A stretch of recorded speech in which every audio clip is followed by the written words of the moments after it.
Danas menjamo Wednesday i Enid lookove u Robloxu Dress to Impress. Prvo pravimo Enid, ali u Wednesday bojama i stilu. Ova haljina je baš ono što bi ona nosila, dodala sam različite boje naravno. I ovo na rukama, to je sigurno Enid, ali u bojama Wednesday. Ove štikle, hula hopke, suknja ispod, mašnica, sve u Wednesday stilu. I ne smemo zaboraviti uši jer je ona vukodlak. I dodala sam jednu macu.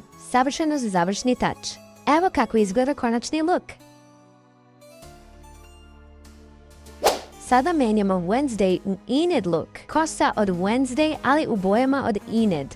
Pokušala sam.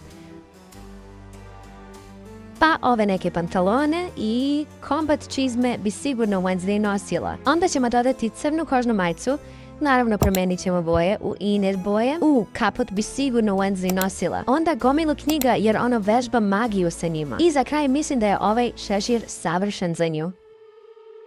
Evo ih, Enid u Wednesday stilu i Wednesday u Enid stilu. Koji vam se više sviđa? Pišite u komentarima.